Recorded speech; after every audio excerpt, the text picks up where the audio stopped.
I think it is the most important behavior if we're talking about wanting to really optimize our health and longevity. I think when we have a stable sleep-wake time and we're getting sufficient sleep matters, right? We need to spend enough time in bed, right? There's no question. And I think, that sweet spot for folks is somewhere, between 7 and 8 hours for like adults. And I will say that when folks start to stabilize their sleep-wake time, they actually need to spend less time in bed because their sleep becomes more efficient. They don't end up with kind of that, they end up with less light sleep, less awake sleep, right? Because their sleep becomes more efficient. So this is different than sleep-deprived sleep, where you end up with, massive amounts of time and REM and slow wave sleep. Like, and that's obviously it's compensatory. Like it's important. Like, our bodies need to be able to do that. It's functional, but you don't want to be doing that chronically, right? So anyway, yes, sleep-wake time bubbles up in all of our research as predicting both psychological functioning. In fact, we did around COVID, we did with Dr. Chuck Seisler was on this paper as well. We basically we sent a survey out to all of our members. 70,000 people replied to our survey. It's a 20-minute survey where we were just asking all sorts of mental health questions, lifestyle questions. Do you have kids? Do you not have kids? Like, it's the whole 9 yards. It was a very thorough survey. We were asking all sorts of questions about their lifestyle. And basically the end result of that study, and we looked at, because these were all, members on our platform, we had the 3 months prior to lockdown, and then the 3 months after lockdown. And the one behavior that we saw that was most protective of psychological health, mental health after lockdown was sleep-wake timing. Now, how much does it matter what that sleep-wake timing is, or is it the point that it's a consistent sleep-wake timing day to day? Okay, so there's a couple of things there. So one of the things that we're starting to see is that, so in the healthiest population on our platform, the 18 to 23-year-olds who are collegiate athletes, okay, so we're talking like tip of the spear, genetic lotto, congratulations. These are really high-end athletes. So when you look at that population, after 1 hour of variability in their sleep-wake time, that is when we start to see a degradation in their heart rate variability and a degradation in their resting heart rate. So heart rate variability is basically a measure of our ability to respond and adapt to life stressors. When our heart rate variability is suppressed, that means our body has taken on load, life load. It could be a combination of training. We could, maybe we drank a lot of alcohol, or, we had a super heavy meal, that is going to suppress our HRV. A fight with your partner, too much work, all sorts of stuff. Psychological stress, absolutely. Basically, a low HRV is going to produce kind of a higher baseline heart rate, resting heart rate. You're going to hum a little bit less efficiently. Your body's going to have to work a little bit harder. So heart rate variability is an incredible proxy for just our mental and physical health resilience. Incredible proxy for that. So, and we see in the data that, when we start to get outside that hour of variability in this very healthy population, just 1 hour, okay, we see a sharp decline in their HRV and increases in resting heart rate. So clinically meaningful in both directions. That is just 1 hour, just a 1 hour variation. 1 hour. 1 hour. That is, I would argue that many people do that every Friday and Saturday nights. Social jet lag. They have a rhythm in the week and they let loose on a Friday and Saturday. But that has a consequence, doesn't it? I mean, social jet lag is the other thing. Like you want to try to, again, like across the 7 days, you want to just try to have stable sleep-wake time. You don't want your weekday to be a lot different than your weekend in terms of variability. And we see, there was a really interesting study, social jet lag and other aspects of sleep are linked to non-suicidal self-injury in college students. This was an 885 person study where they looked at their whole entire history of non-suicidal self-harm, and then the 3 months of the study, and basically they saw that for every hour of variability between day and weekend, there was a 17% increase in non-suicidal self-injury. I mean, this is just remarkable. It's wild, right? And yeah, I mean, it's just this confusion and this misalignment. It has just profound effects. And I think what's like insidious about this, and it's like you just start, and this is what I saw in myself, it's like this really insidious, slow decline, right? And it's just every day you get a little less capable of being the truest version of yourself and like maximizing your potential. Like you just get a little bit further away from that until you literally adapt, like I said earlier, to this kind of lower level of functioning mentally, physically, emotionally. Your ability to kind of engage in your life and be present, and it just is diminished, right? And this is kind of the root, right? And that I think we're just not having a clear enough conversation about. I want to talk today about how our daily habits, things like alcohol, caffeine, screen time, affect our circadian biology and our health. But before we do that, I'd love you to explain what is a circadian rhythm and what are the consequences of us having our circadian rhythms disrupted? Yeah. So circadian rhythms, very simply, are the physical, mental, and behavioral processes that are happening over a 24-hour cycle.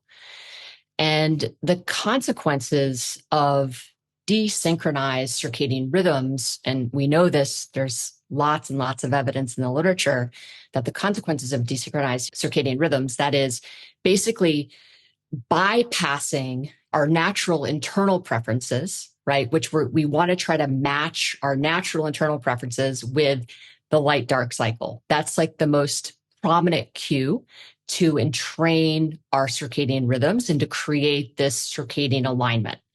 So, for example, when we are viewing light at a phase of the natural light dark cycle, that puts enormous stress on our body. So we know this as, viewing light at night, for example, after the sun sets, right? Or not getting enough light in the morning as the sun is coming up. So this basically confuses our system in that our internal clocks become disorganized or don't quite know what to do. And this creates misalignment. Now, there are other behaviors that help entrain our circadian rhythm. So the timing of our meals, okay? So when we're eating our food, when we are active and social, when we go to bed, when we wake up, we want to try to align these behaviors with the natural light dark cycle.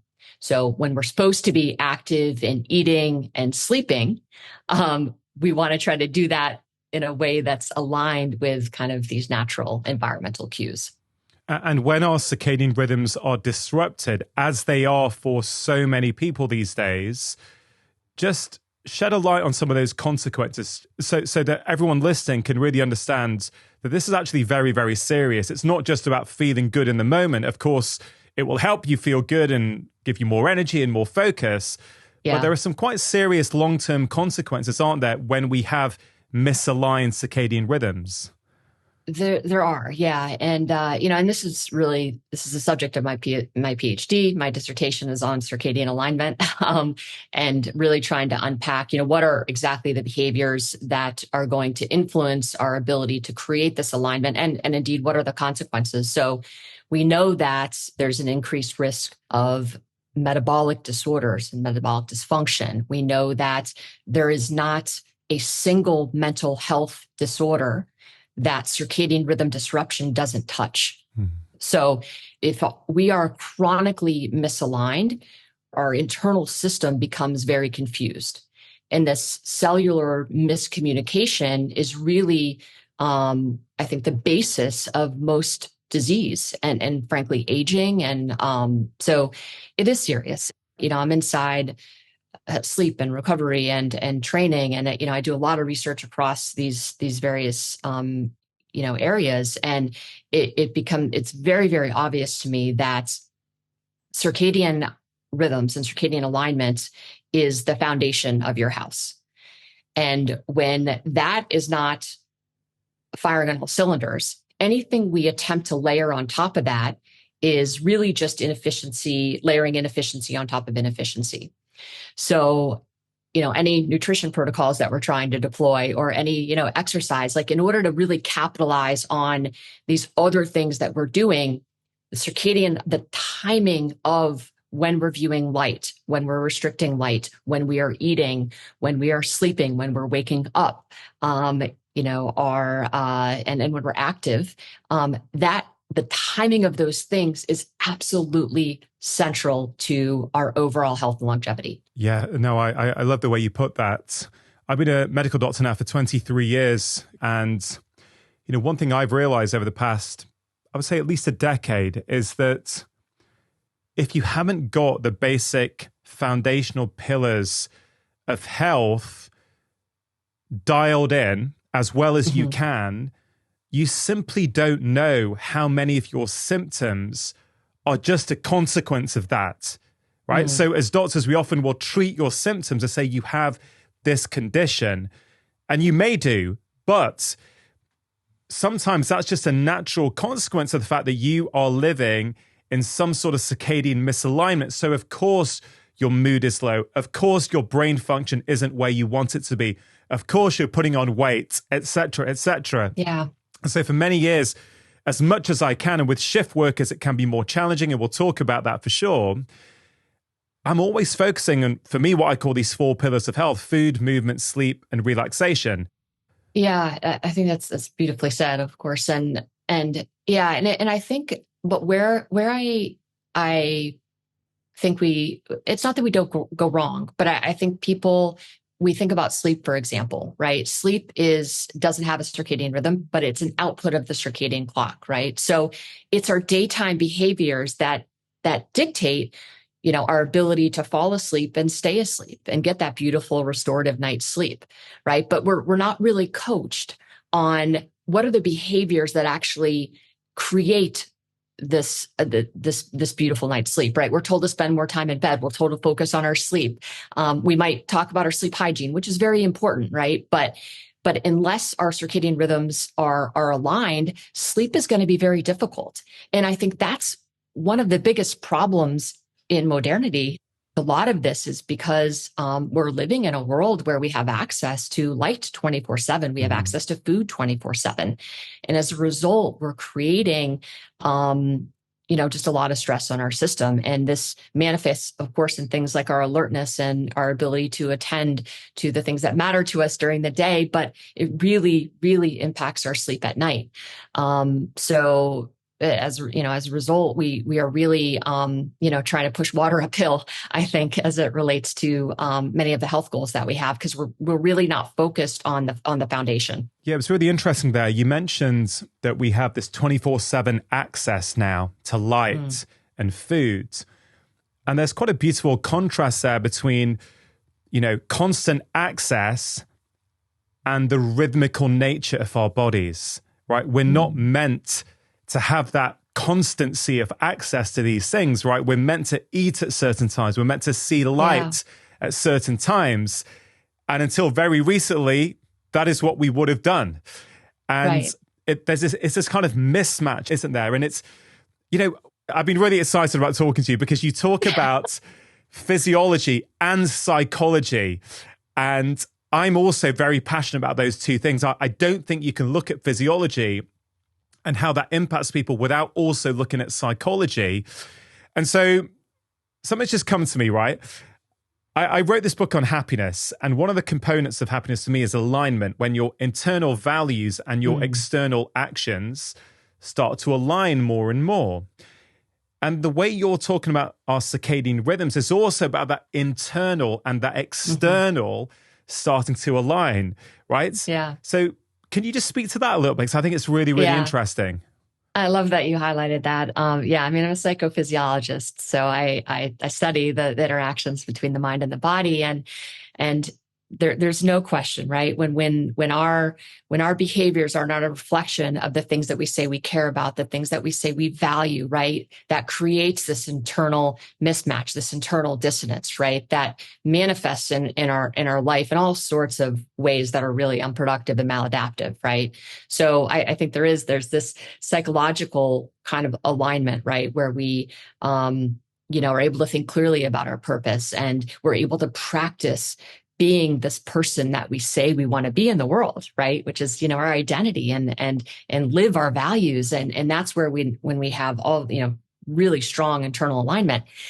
But, if we are misaligned with these natural rhythms in the world, that is going to have a profound impact on our physiology, which is going to then in turn impact our mindset. It's going to impact our motivation and our energy production, right? For the things that we care about. So there's this incredible, synergy that's happening between our mind and body all of the time. That's dictated by, these internal rhythms, right? And creating these matches, is really, I think is kind of the bigger project here, right? And we want as many matches as possible. And I call these demand matches, right? Like we want our internal system, right, to be able to match the demands of our environment, right? If I want to feel sleepy when I want to feel sleepy, I want to feel alert when I want to feel alert. I want to be able to engage with the people I love in a way that feels good to me. These are all kind of matches, right? But when our internal system is desynchronized, all of that becomes very, very friction filled, right? And very effortful, right? And that creates stress on our system. Mm-hmm. So, and that stress, of course, manifests in very real ways, right? In terms of suppressing our immune system and, creating constant, activation with our HPA axis. These things are our autonomic nervous system, our sympathetic branch of our nervous system is chronically activated. This leads to disease and aging, right? Yeah.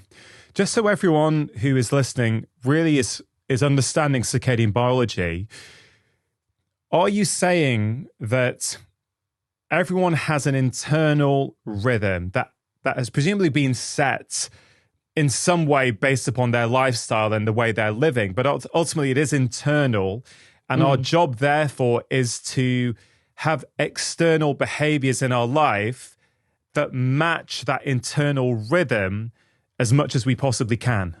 Yeah, that's exactly right. And I think where we go a little wrong is I think we believe that there is enormous variability in terms of our internal preferences. Most humans, right? And I'm gonna set aside, folks who have circadian rhythm disorder, sleep disorders, like those are unique cases. But talking about the general healthy population, okay, there isn't a lot of variability in terms of when you want to fall asleep and when I want to fall asleep, right? Based on kind of our endogenous preferences.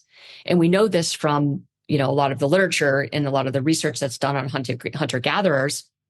They're all going to wake a little bit up after sunrise, and they're going to fall asleep a little bit after sunset, right? And indeed, when you put, folks like us on a mountain with no electricity, we're all going to fall asleep within a half an hour of each other. So this notion that we have these really, varied chronotypes that span 5 hours, that is just, I can't, when I interpret the literature, that's not what I see, right? I see preferences, and modernity has created an opportunity for us to, be awake at 2 a.m. But it doesn't mean, just because our system has adapted to it does not mean it's good for us.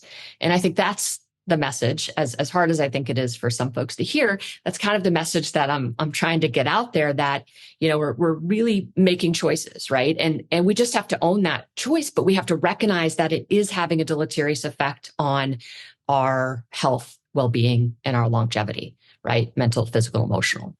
Yeah, what you said about we're not as varied as we might think, I'm so happy to hear you say that. It's something I felt for many, many years now, based upon my clinical experience, which is that, night owl, morning lark. I know they talk about chronotypes. It just doesn't fit with what I've seen. I've had patients who swear to me that they're night owls, swear to me. And say, okay, look, this is the consequence at the moment of you being a night owl. Would you like to change that? A lot of them will say, okay, but is it possible? I said, okay, well, let's just try for a couple of weeks, changing a few things. Light exposure in the evening being a huge one. Let's cut that out as much as we can. Let's get your dinner a bit earlier. Let's get you up early and get you outside, right? It is amazing how many night owls suddenly say, oh, I'm doing really well as a morning lark. Now, I can't say that that's for every single person, right? And I recognize that many sleep experts are saying that there are these chronotypes. But as you say, those studies where you go out camping or they go out to the mountains, when that happens and we're removed from artificial light, it all starts to sync up a bit better, doesn't it? It really does. And the evidence is just so darn clear to me, and I think we've created this notion of chronotype out of convenience, really, because it just lets folks off the hook. It's I'm the night owl. I'm going to stay up and I'm going to watch Netflix until 1 a.m. But, there's other evidence too, when we look at the timing of light exposure on mood and brain circuits, right? It's a beautiful paper. It was published in 2017.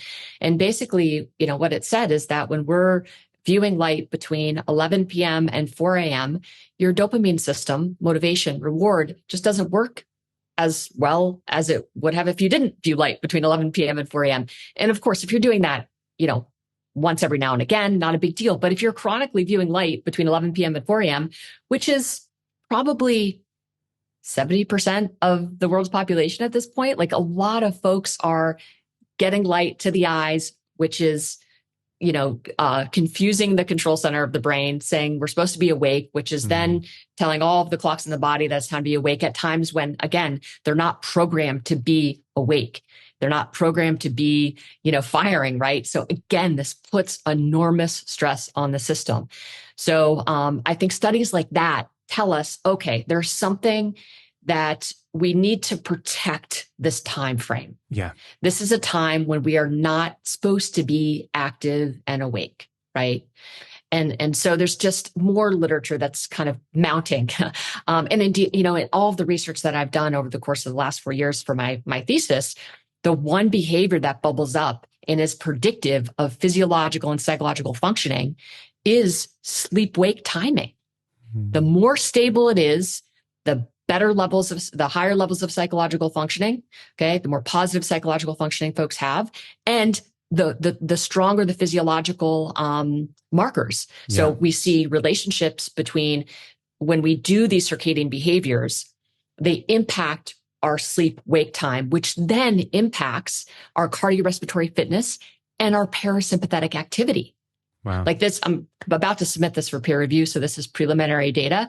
Jamie Zeitzer, a professor of sleep and circadian scientist, is on the paper as well. So we're really excited about it because this is the first time we've been able to show these really clear effects, and they're super significant. So it was a pre-post quasi experimental design. So it's just a super cool, huge data set. 338,000 folks were a part of the study. So it's super cool, but it just reinforces everything that we're talking about. That there are, it's called core four. There's four behaviors that are absolutely critical to creating, to help facilitating this sleep onset offset consistency, which we know is, again, I've just seen it over and over and over and over again in the data. God's view, sleep-wake timing is the most important behavioral experience we have, the most important behavior that we can adopt. Okay, we're going to go deep into that because it's absolutely fascinating. Before we do, I want to acknowledge there will be shift workers who are listening to this who may be experiencing stress as they hear this. So we're definitely going to cover shift workers at some point. So I think it's really, really important that we acknowledge that there are people out there in society who do some of the most important jobs who are living with circadian rhythm disruption. And I think that's something we really need to look at as societies. What, is there a way to change that? What can we do to help them? So we'll come back to that. What you said about dopamine was really interesting. you mentioned that if we are regularly up looking at lights between 11 p.m. and 4 a.m., then our dopaminergic system doesn't work as well the following day. Now, that has some quite profound implications. Your motivation, your ability, your drive, your willingness to do the things that are required of you are going to be affected by that. So you might think you have no focus, you can't resist temptation, you don't have passion. You may think that that's who you are, that's your personality, but maybe it ain't your personality. Maybe it's a consequence of the fact that you are viewing light at midnight. And then what also happens in my experience is that because we feel like that, we then consume more caffeine, more sugar to get us through. We're consuming caffeine later in the day. And then we reinforce that belief that we're night owls because I'm not tired now till midnight. But hold on a minute. Yeah. Maybe that's a knock-on consequence of the fact that you're consistently looking at light at 11:30 p.m. You're pushing back your melatonin secretion. Everything's off, and you're then engaging in behaviors that reinforce the idea that you're a night owl. And I don't, Chris, I was thinking about this morning, right? We know that our circadian rhythm is not exactly 24 hours, right? It's slightly beyond that. And then we are setting it every day based on light and dark. So even if you accept that there are genetic chronotypes, the fact that we can change and respond to jet lag and time zones means that we can change it, and our environmental inputs ultimately are what dictate it, right? So that, I think it's empowering because it goes, okay, what can I do? What choices can I make to harmonize my circadian rhythm in the context of my life as much as I can? Yeah, that was perfect. So well said, and so validating for me to hear someone like you say that, because I just feel like it's people have really, really strong reactions to kind of fudging with their sleep-wake time and, the precious chronotype. But I just think the evidence is really clear. And I've personally have been able to shift my circadian rhythm to an optimal kind of zone. And I have seen, I obviously have been tracking my data for a really long time. Even prior to coming to WHOP, I was a really early adopter in HRV. So heart rate variability is an incredible proxy for just our mental and physical health resilience. Incredible proxy for that. So when I was coaching, I was really deep into tracking these things. So I've seen in my own experience, I as a coach, I was very much a night owl. Like I was cutting film, like late into the night. I was sending emails. I was doing all sorts of stuff during the night. And I can see now that I had just literally adapted to a lower level of functioning. And I know this because I didn't even know what I was leaving on the table. It was just it's one of those moments where you're like, I thought I was being so productive, and I was, by all intents and purposes, very successful. We won 12 Ivy League championships in 13 years and a national championship. I was coaching Olympians. I was, I got my master's, I was doing a lot. But when I look back on my health, I was a mess, and when I first got my data, I was probably 15 years old biologically relative to my chronological age. Wow. And I've been able to completely reverse that. Now it's in the other direction, and it's been 8 years of work, but a lot of it is just literally my first place I started was, all right, I was like, I'm going to stabilize my sleep wake time. I saw a paper in 2017, Andrew Phillips, published this paper. He's a super famous sleep scientist and does all sorts of stuff with circadian rhythms. And he did a study at Harvard and looked at the students and was just trying to understand, okay, what is going to predict GPA? Thinking that it could be sleep duration, it could be all sorts of things. And sure enough, he found that the students who had the more stable sleep wake time had better grades. So I was kind of, and I was seeing it in the WHOP data as well. I was looking, I had, under my purview, I had thousands of collegiate athletes. And again, the one thing that predicted injury and illness was sleep-wake time and sleep-wake variability. So I was like, wow, this is like key. So I just was like, that's all I was focused on. I'm like, all right, what are the behaviors that are going to enable me to fall asleep at similar time each night? What do I need to do in the lead up to bed? And then I started really getting into circadian rhythms. And that's what, kind of led me to pursue my PhD and kind of in this focus area. But it has totally transformed my life in terms of my own health.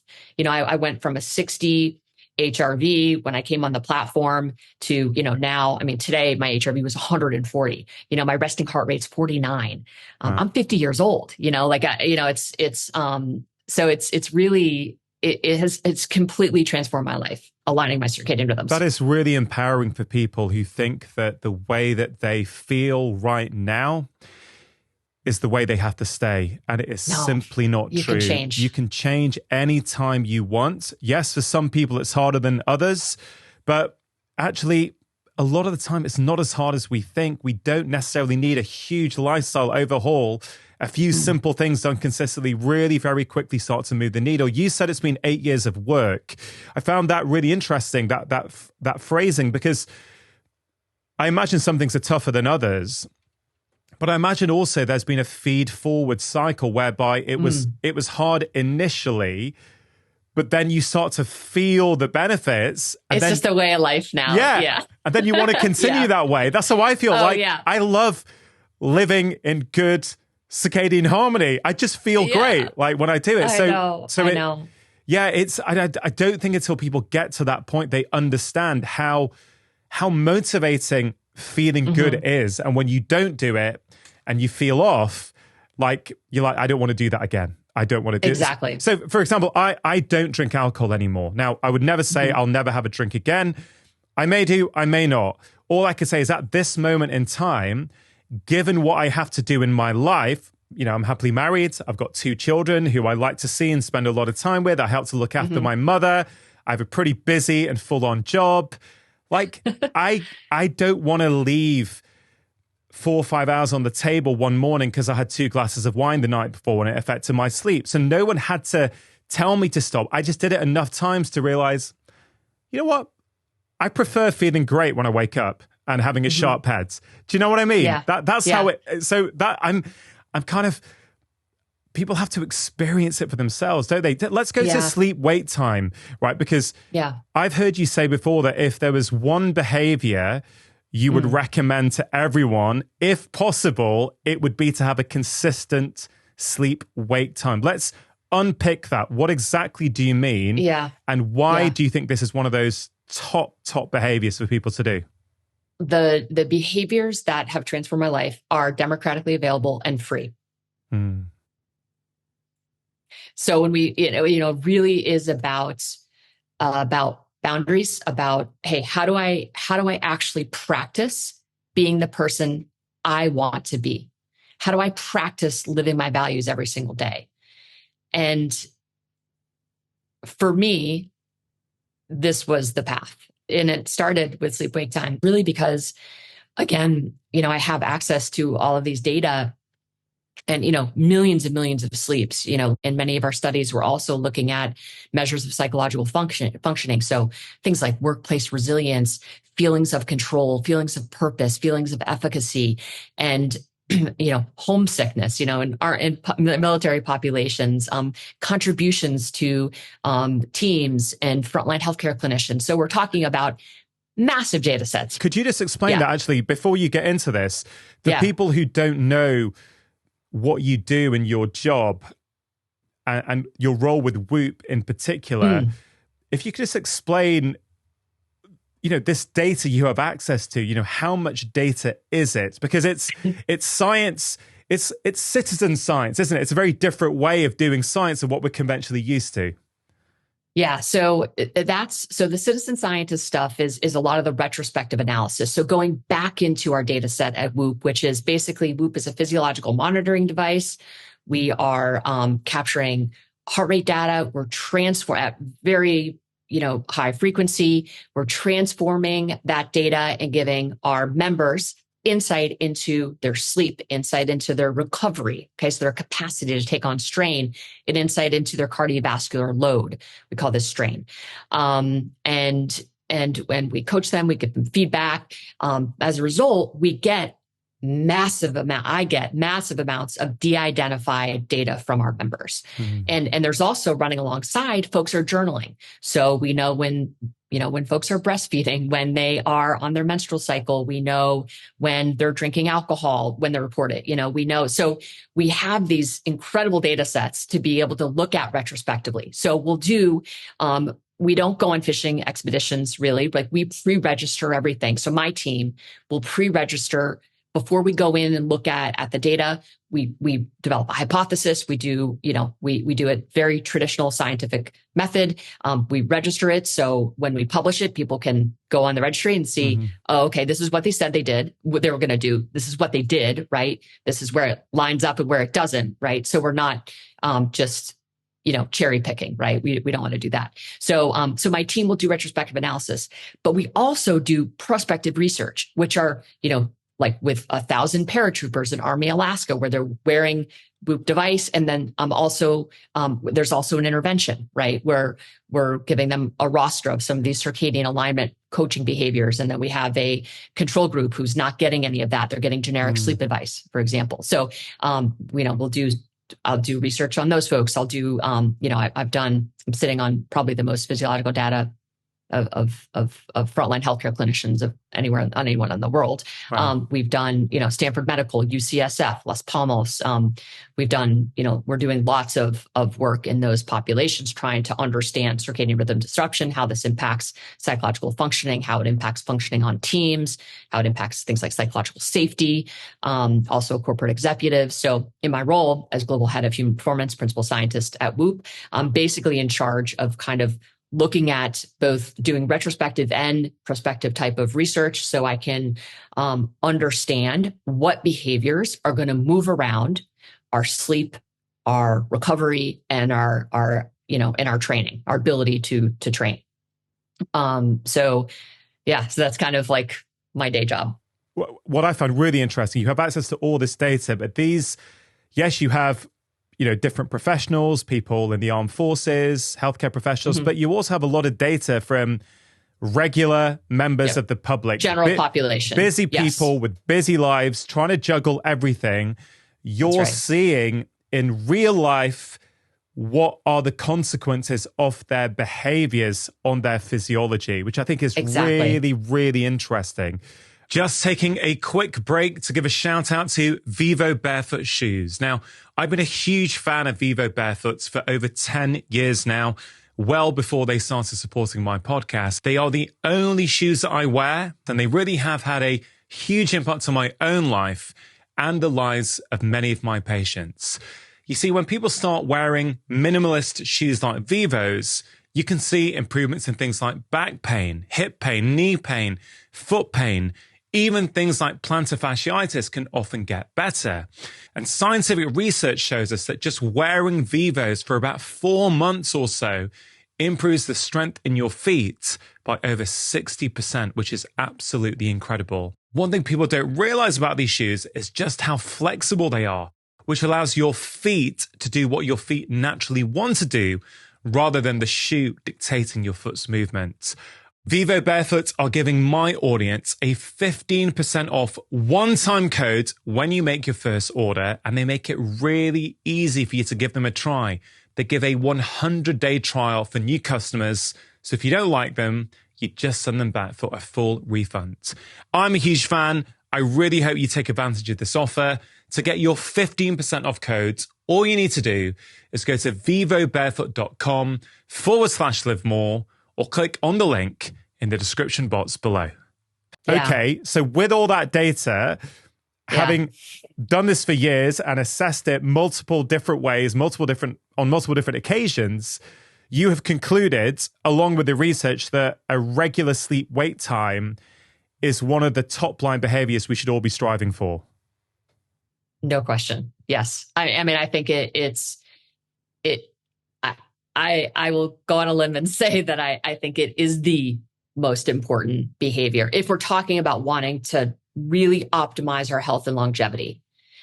I think when we have a stable sleep wake time and we're getting sufficient sleep matters, right? We need to spend enough time in bed, right? There's no question.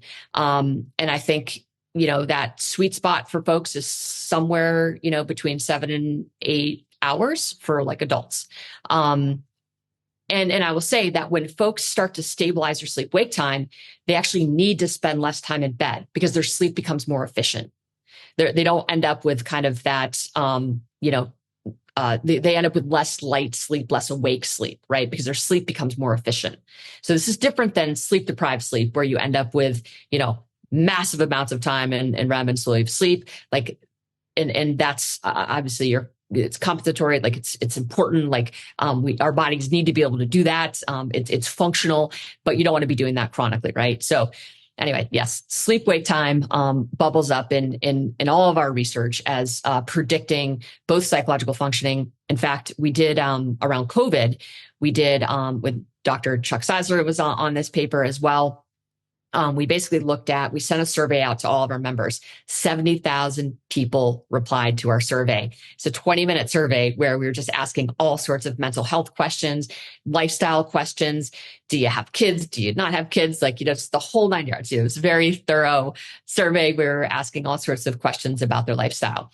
And basically the end result of that study, and we looked at, because these were all, members on our platform, we had the 3 months prior to lockdown, and then the 3 months after lockdown. And the one behavior that we saw that was most protective of psychological health, mental health after lockdown was sleep-wake timing. Now, how much does it matter what that sleep-wake timing is, or is it the point that it's a consistent sleep-wake timing day to day? Okay, so there's a couple of things there. So one of the things that we're starting to see is that, so in the healthiest population on our platform, the 18 to 23-year-olds who are collegiate athletes, okay, so we're talking like tip of the spear, genetic lotto, congratulations. These are really high-end athletes. So when you look at that population, after 1 hour of variability in their sleep-wake time, that is when we start to see a degradation in their heart rate variability and a degradation in their resting heart rate. So heart rate variability is basically a measure of our ability to respond and adapt to life stressors. When our heart rate variability is suppressed, that means our body has taken on load, life load. It could be a combination of training. We could, maybe we drank a lot of alcohol, or, we had a super heavy meal, that is going to suppress our HRV. A fight with your partner, too much work, all sorts of stuff. Psychological stress, absolutely. Basically, a low HRV is going to produce kind of a higher baseline heart rate, resting heart rate. You're going to hum a little bit less efficiently. Your body's going to have to work a little bit harder. So heart rate variability is an incredible proxy for just our mental and physical health resilience. Incredible proxy for that. So, and we see in the data that, when we start to get outside that hour of variability in this very healthy population, just 1 hour, okay, we see a sharp decline in their HRV and increases in resting heart rate. So clinically meaningful in both directions. That is just 1 hour, just a 1 hour variation. 1 hour. 1 hour. That is what I would argue, that many people do that every Friday and Saturday nights. Social jet lag. They have a rhythm in the week and they let loose on a Friday and Saturday. But that has a consequence, doesn't it? I mean, social jet lag is the other thing. Like you want to try to, again, like across the 7 days, you want to just try to have stable sleep wake time. You don't want your weekday to be a lot different than your weekend in terms of variability. And we see, there was a really interesting study, social jet lag and other aspects of sleep are linked to non-suicidal self-injury in college students. This was an 885 person study where they looked at their whole entire history of non-suicidal self-harm, and then the 3 months of the study, and basically they saw that for every hour of variability between weekday and weekend, there was a 17% increase in non-suicidal self-injury. I mean, this is just remarkable. It's wild, right? And yeah, I mean, it's just this confusion and this misalignment. It has just profound effects. And I think what's like insidious about this, and it's like you just start, and this is what I saw in myself, it's like this really insidious, slow decline, right? And it's just every day you get a little less capable of being the truest version of yourself and like maximizing your potential. Like you just get a little bit further away from that until you literally adapt, like I said earlier, to this kind of lower level of functioning mentally, physically, emotionally.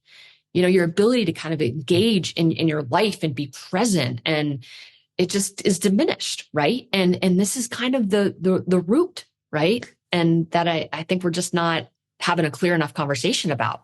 What kind of variability do you think we can tolerate and still have optimum functioning? Because we're the best one in the world. We may not fall asleep. Our eyes may not shut at exactly the same time every night, despite our best efforts. And when people are trying to kind of incorporate a more stable sleep-wake time, the most important thing is to wake up at the same time every day, which you can control, and view light. Even if it means potentially having a bit of a shorter sleep, that same wake-up time is absolutely critical for setting your circadian rhythm, right? And dropping that melatonin at the time that you need to, right, to fall asleep and stay asleep. So that's like when we talk about the coaching piece of circadian alignment, that's where you start. You wake up. If all right, I want to wake up at 7. You wake up, and literally as soon as you wake up, get yourself out of bed and get out into the morning sunlight or the morning natural light. It doesn't have to be sunny out, but just you want to get out into natural light. You want to look up at the sky, for at least 5, to 10 minutes, and then go about your day, right? That's going to help set your circadian rhythm. Okay. So this is super fascinating. Okay. So we want consistent sleep-wake times. We're recognizing that it can be challenging for people in different jobs and different points in their life.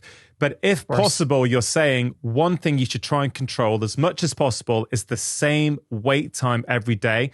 And you are arguing that perhaps even if you're sacrificing 20 minutes or 30 minutes extra sleep, the benefits you get from that consistency outweigh the negatives of not getting enough sleep. Can I just say, in my own experience, and this isn't N equals 1, that is absolutely true for me. There's no question at all. I am someone who, I think we all do. I thrive on rhythm. Like I am my best version of myself when I'm asleep by 9 o'clock and I'm awake by 5 a.m. When I do that regularly, I'm flying. Like just firing in all cylinders. Yes, sport, parenting, work. And when I shift off, when I think, you know what, I'm going to watch something tonight on Netflix a bit later. And, I could tolerate it for one night. Yeah. But I'm not as good the next day. I'm really not. I don't know what's your, I mean, if you're open to share, you look fantastic for being 50 years old. Thank you. What time do you go to bed and what time do you wake up? Yeah, I'm same. Around 9:30, I'm usually asleep by 10 every single night, and I wake up around 6:15. I would say, pretty much on the dot. But you've got your rhythm that you try and stick to, basically. Yeah. So based on the data, I keep my sleep debt under 45 minutes. What does that mean? So a sleep debt is basically, WHOP has a feature that it basically tells you kind of what you need based on how efficient last night's sleep is, your baseline sleep. So kind of my sleep characteristics over the last 4 weeks, and then any naps I might have taken and how much load I put on my body during the day. It might say, hey, you need like 12 more minutes of sleep because you really had a super active day, which makes sense, right? Physiologically. So sleep need is not perfect, but I've been able to validate it with some, with NBAC and Stroop. That's another study on psychological safety that was really fascinating. So sleep debt kind of correlates with these kind of performance metrics that we care about. So it's not a random number generator. There is something to our sleep need. calculation. So I do listen to it. And in fact, I've seen in a study with 230 collegiate athletes, I've seen sleep debt correlate to, so when athletes are taking on more than 45 minutes of sleep debt, we see they're predisposed to illness and injury. Folks who basically keep it under 45 minutes are essentially bulletproof. So again, seeing this data, I've basically adopted that, and I have not been sick I'm going on 8 years. Wow. I did not get COVID. Like, I have not a sniffle. Like, I had a headache. I got a little dehydrated after a long run. I had a little bit of a headache, but I literally have not been sick in like 8 years. And that's a really important point, isn't it? Because we spoke at the start about the importance of a solid circadian rhythm. We spoke about the importance of matching our external behaviors to our internal clock. That affects many things. We mentioned risk of cancer, weight gain, longevity, brain function, energy. But we didn't mention our immune system, right? And you're just speaking to that now, because I like you, I'm so passionate about this. A good, robust circadian rhythm, it impacts everything, including your propensity to get sick. It sure does. Yeah. And I think it kind of goes back to, like, mechanistically, when you think about when these stress systems are activated chronically, that is when you get sick, right? So HPA axis, autonomic nervous system, and your immune system, right? When they're having to work overtime, you are going to be more vulnerable to illness and disease. It's just the reality of the situation, right? So it's about finding, that point of stress. Stress is really good and super important, but there is a point of diminishing return, right? And that's where we need to kind of figure out, what is that tolerable level of stress? Like, how do I create enough buffer in the system that I can tolerate these moments where I have a lot of stress? And buffer in the system is minimizing sleep debt, keeping it under 45 minutes. And I would say, from a variability perspective, and this is kind of your original question, the other marker I used to look at is sleep wake time. And I try to keep my variability below, around 30 minutes. So as a recommendation for people, try and have the same bedtime and the same wake time. If you're slightly off on your bedtime, try and keep the wake time consistent. If you do need to shift it a little bit day to day, try not to more than 30 minutes or so. Is that kind of the essence of the sleep wake recommendations? The older you get, the less tolerable your system is going to be to variability, right? You're going to be more sensitive, right, to variability. Now, within that 18 to 23 population, we have some folks who are really sensitive and some folks who aren't. I'm just talking about the mean, right? So of that group was basically 1 hour, right? So, it stands to reason that if this group, who's super fit and young, tip of the spear athletically, if their tolerable level of variability is 1 hour, it stands to reason that's going to just keep getting, again, we have to prove this out in the research that we're doing across all the populations, but that I feel like that's probably what's going to happen, right? Is we're going to start to see this kind of window narrow as folks age. Now, I believe that you think a close second to sleep wake time is a regular eating window. Is that is that still the case? And if so, what is your advice, or what are your recommendations there? Okay, so there's a couple things with the timing of your eating. So we see at population level, it is second only to alcohol in terms of its ability to disrupt our sleep and markers of recovery. So when we look at, when I say markers of recovery, I'm referring to heart rate variability. I'm referring to resting heart rate, respiratory rate. These are kind of our markers of recovery. So, and then sleep, referring to our ability to, get into these deeper stages of sleep. So REM and slow sleep, and minimizing our awake time. We're going to have light sleep. That's totally normal and desirable. It's important. There are really important things happening during light sleep, but we want to have about, 40% of the time that we're spending in bed, we want to be in these deeper stages to restore. So the only thing that moves around our sleep more than alcohol is a late meal.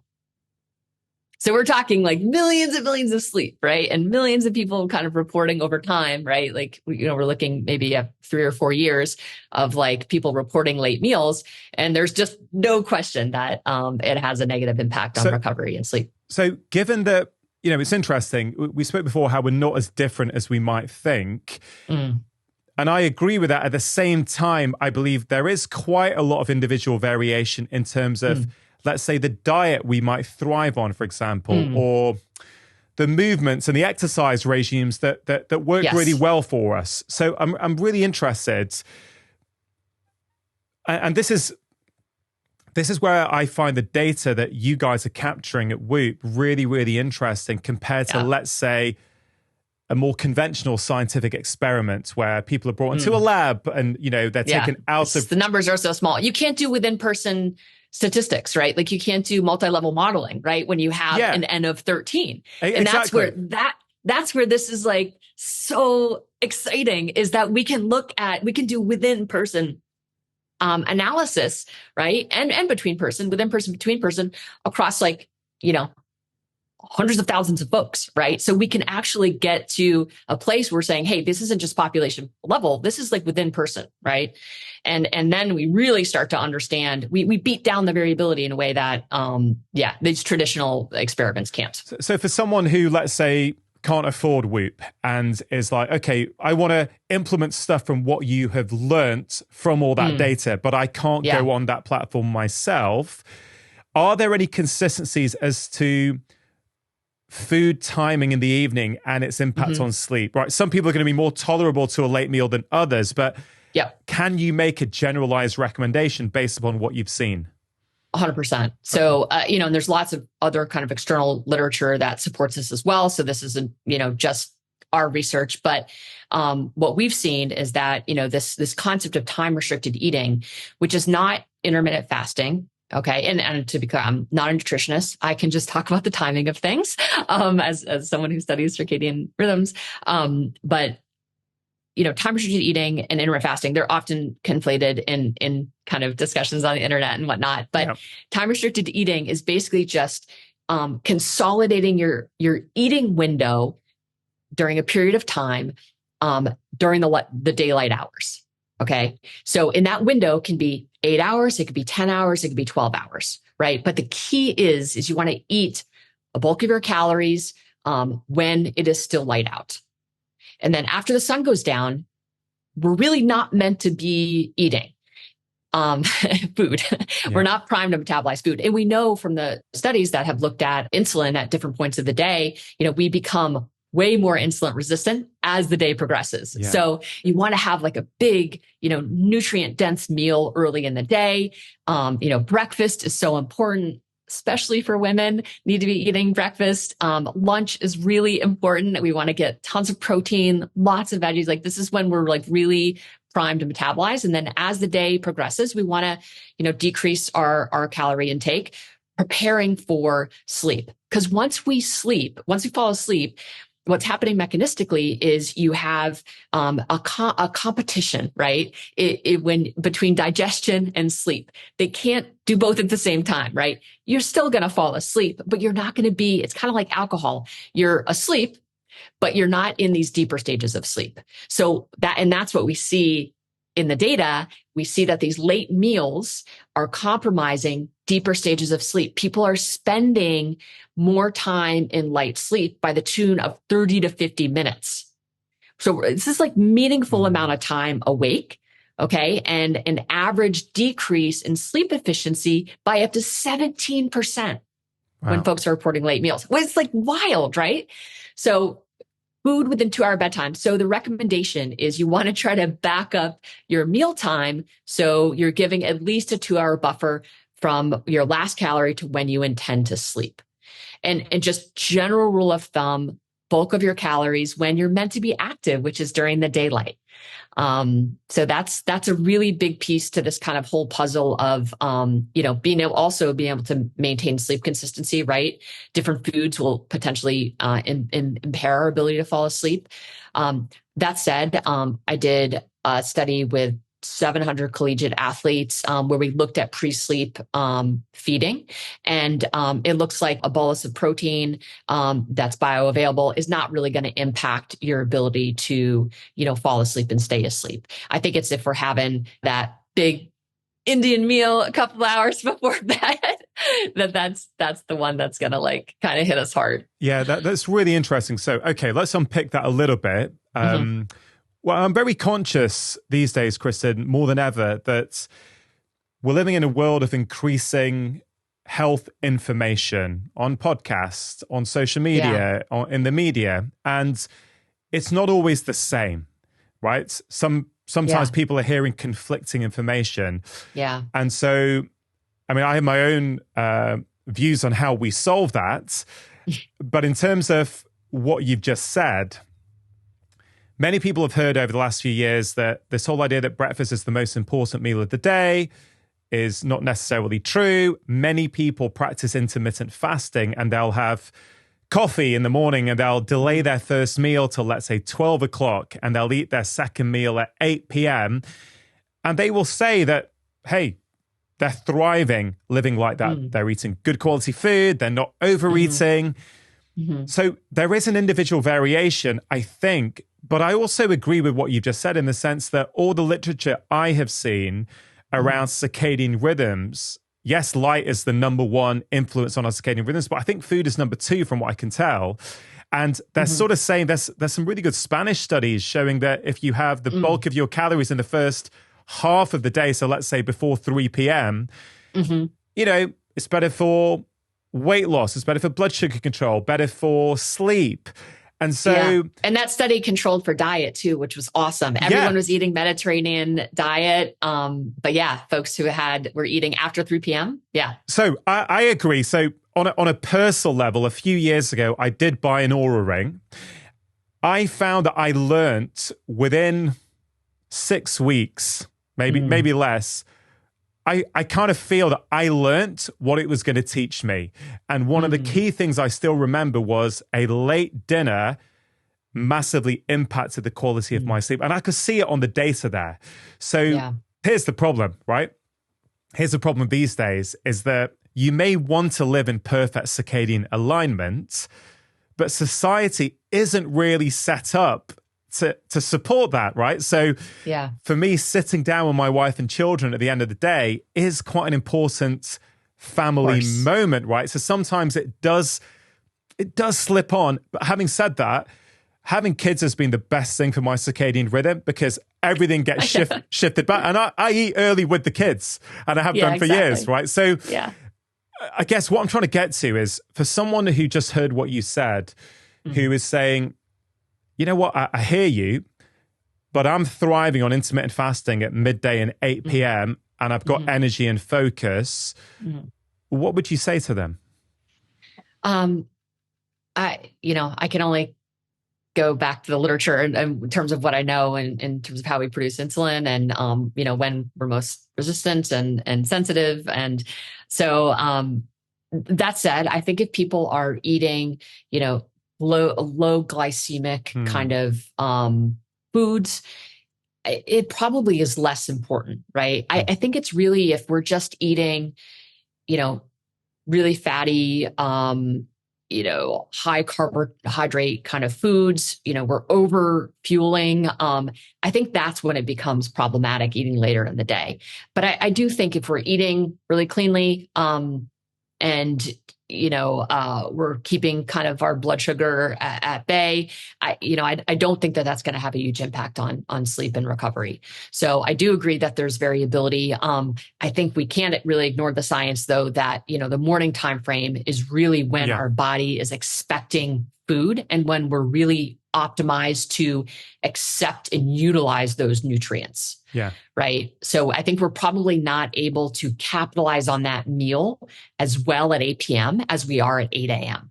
And I think that's just the reality of the situation. I love that. And I think, again, going back to these vicious cycles we get into with our behaviors, if you're eating a large meal at 8 p.m. and you think it's not impacting your sleep, okay, let's just accept that for a moment that it isn't. You're not going to be hungry first thing in the morning. And so you think, again, you reinforce the belief that, no, I'm not hungry in the morning.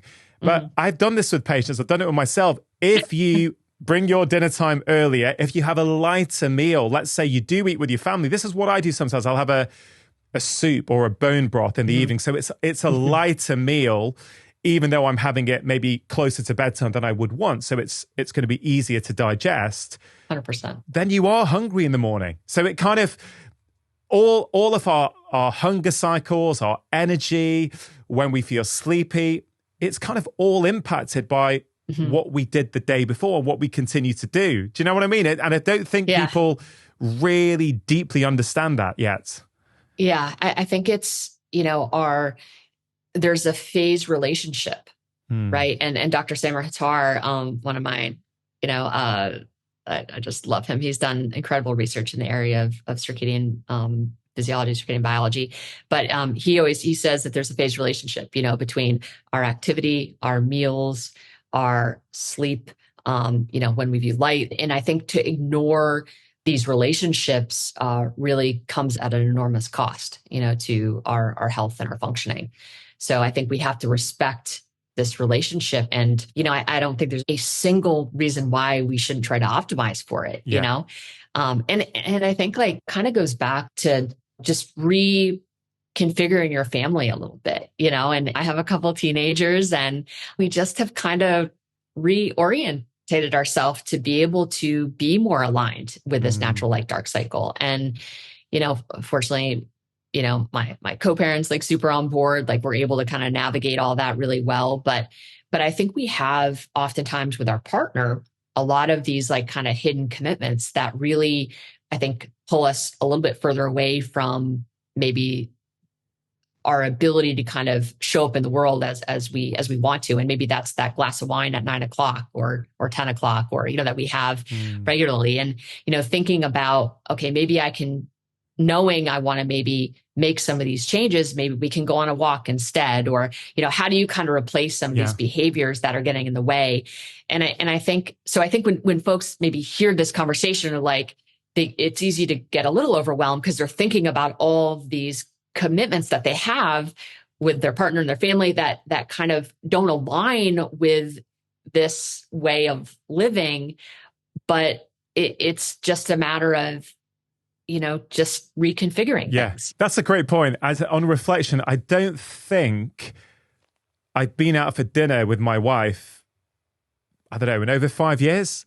But we've been out for lunch, right? When we were dating, we would have gone out for dinner all the time and stayed up late and all that kind of stuff. But it's kind of interesting that we just realized that we don't want to be out in the evenings for dinner. A, we've got kids. But B, it just doesn't suit the rhythms. And then my sleep in particular, it doesn't suit if I'm eating late. So that's interesting. If I think about these top two behaviors that you are talking about, a consistent sleep-wake time and a consistent eating window, and ideally finishing 2 to 3 hours before you want to be falling asleep. Rhythm underpins those two behaviors, doesn't it? Going back to circadian rhythms, those two are all about rhythm, a consistency with our rhythm.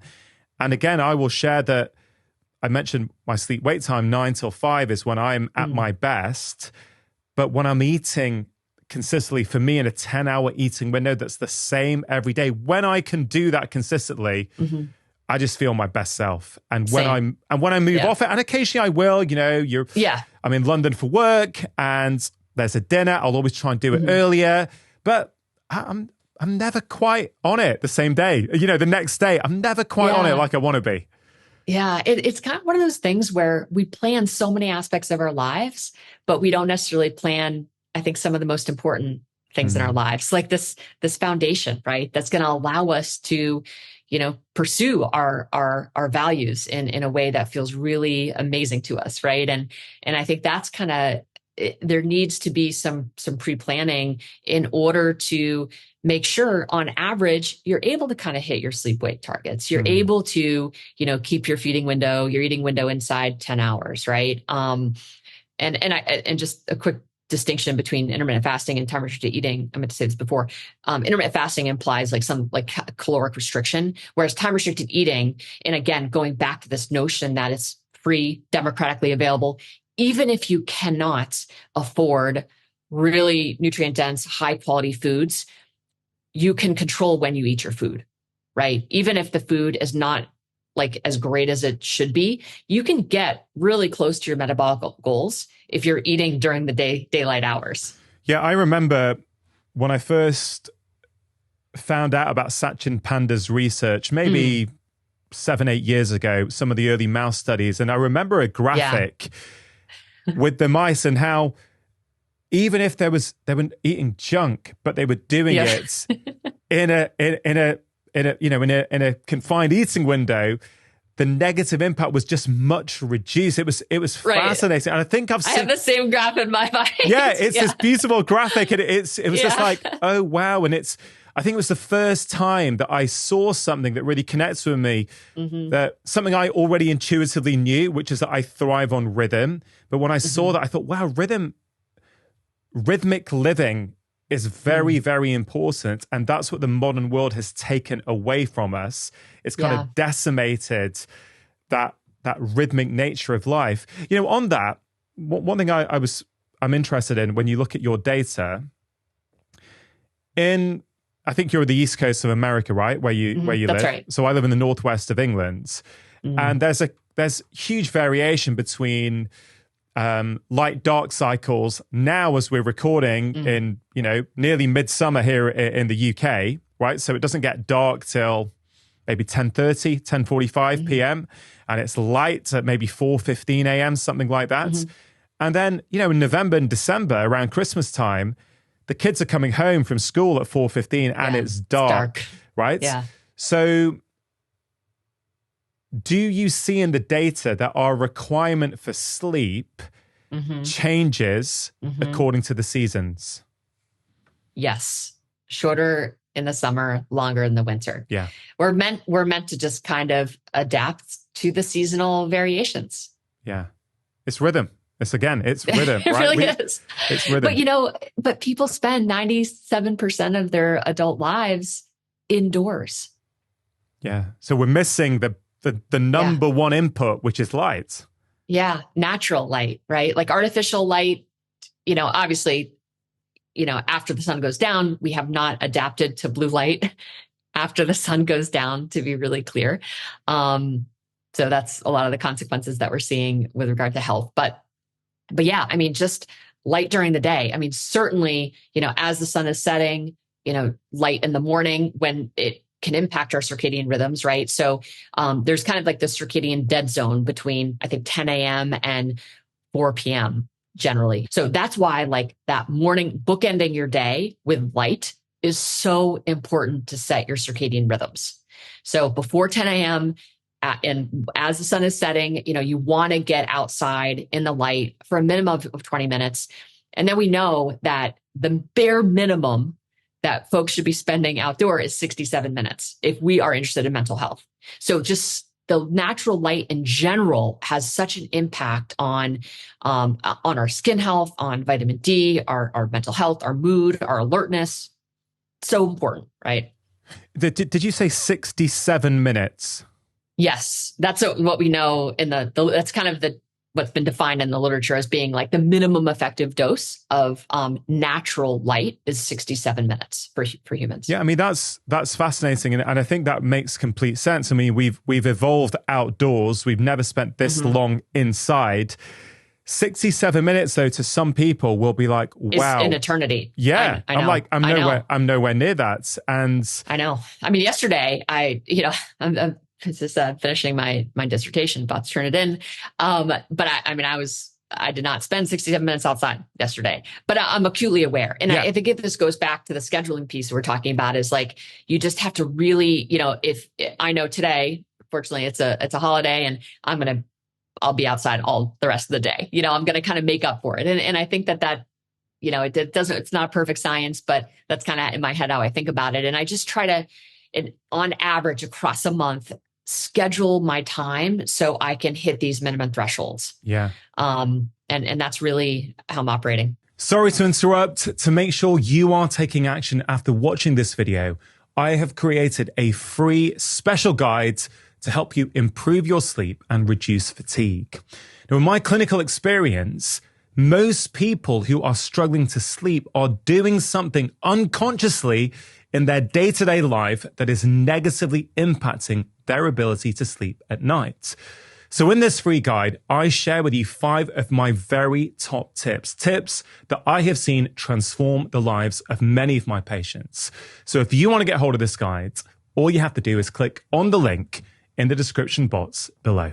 There's also research now, isn't there, that children, I think, who are not spending, I think it's 2 hours of time outdoors each day, have got an increased risk of myopia.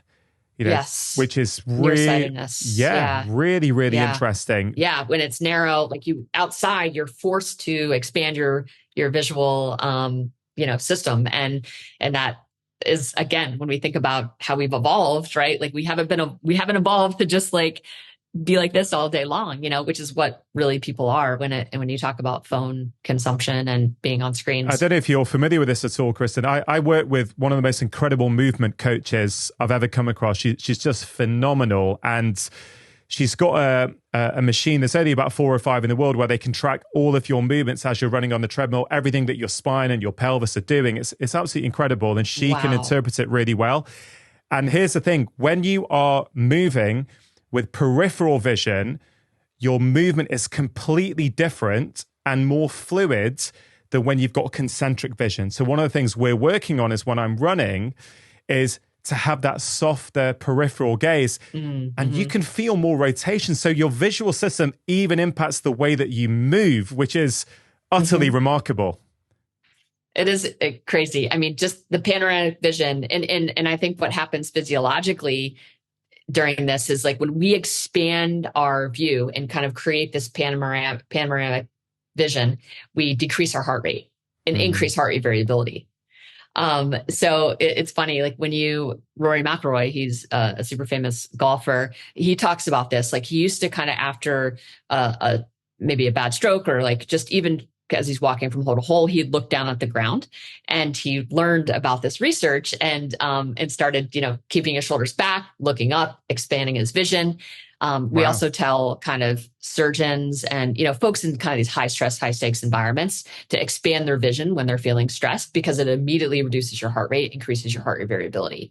So yeah, it's kind of cool to see how vision impacts our physiology in such a profound way. And then obviously biomechanically as well. Yeah, super interesting.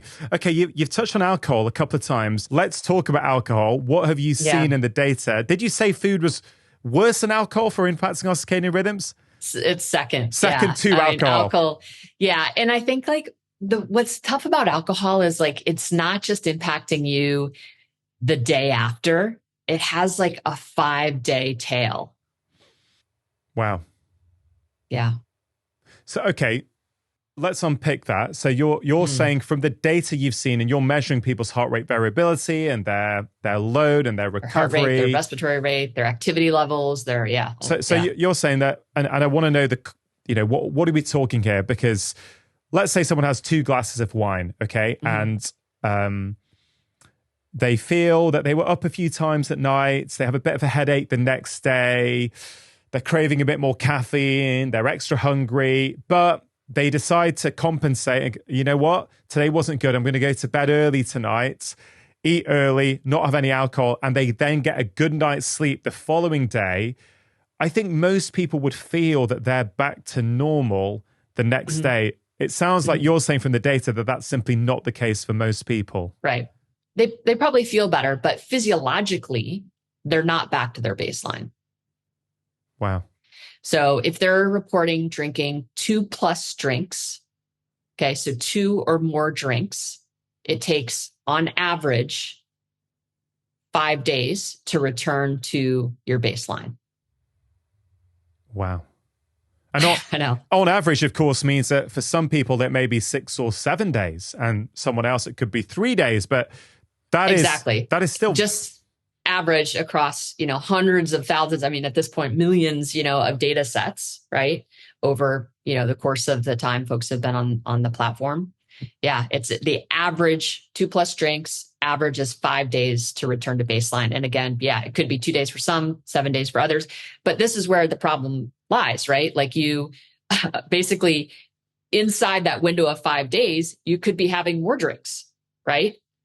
And so you just keep pushing. Then that's basically what we see is, folks who have, history of, pretty, lots of alcohol consumption, they come onto the platform with very low heart rate variability. Wow. Yeah. Now, we've all got a different tolerance level to alcohol. Okay. So from the data that you've seen, are there people out there who can maybe have a small glass of wine or half a beer in the evening and it not impact their sleep? Yeah. I mean, I think the key is to make it as far away from your the time you intend to sleep as possible. That's where it just kind of seems to wash away and not impact your sleep. It takes so Stress Monitor is a new feature that basically looks at your heart. It's an algorithm that's looking at your heart rate variability and your resting heart rate continuously across the day. And we basically map your stress on a scale of 0 to 3. So I know I'm same as you. Like, I don't really drink. I think the last time I drank, I don't even know, but it was a long time ago. But I had a Prosecco, and it took 4 hours for it to clear my system. One drink.